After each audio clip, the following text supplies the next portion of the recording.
இப்ப வந்து பிஜேபி வழியில வந்து டிவிக்கு போகிற மாதிரி விஷயம் நடந்துகிட்டு இருக்கு. ஏன்னா மத்திய பிரதேசத்திலும் சரி கர்நாடகாலையும் சரி அந்த வழியில வந்து பிஜேபி ஒரு மாதிரி ஊர்ல போயிட்டு ராஜினாமா பண்ண வச்சு உங்க கட்சியில சேர்த்து எம்எல்ஏ ஆகினாங்க.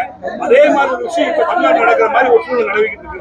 அதிமுக இருக்கக்கூடிய எம்எல்ஏகள் 5 பேர் விலகி தாவேக்கால இணைஞ்சு அவங்க எம்எல்ஏ வேலைகள் பார்த்துட்டு இருக்காங்க. இதை நீங்க எப்படி பாக்குறீங்க? இல்லை, இது வந்து அரசியல்ல வந்து இதை நாங்கள் எப்போவுமே விடுதலை சிறுத்தைகள் ஏற்றுக்கொள்ள மாட்டோம்.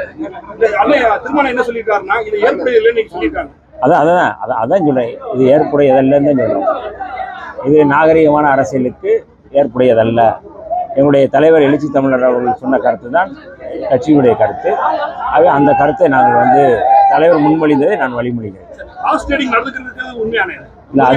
இல்லை, அது எனக்கு தெரியாது. ஏன்னா தலைவர் அவர்கள் இது குறித்து சொல்லியிருக்கிறாங்க. இது வந்து ஒரு நாகரிகமான அரசியல் நோக்கி முன் நகரணும். இது மாதிரியான செயல்பாடுகள் கூடாது அப்படிங்கிறத விடுதலை சிறுத்தைகளோட நிலைப்பாடு.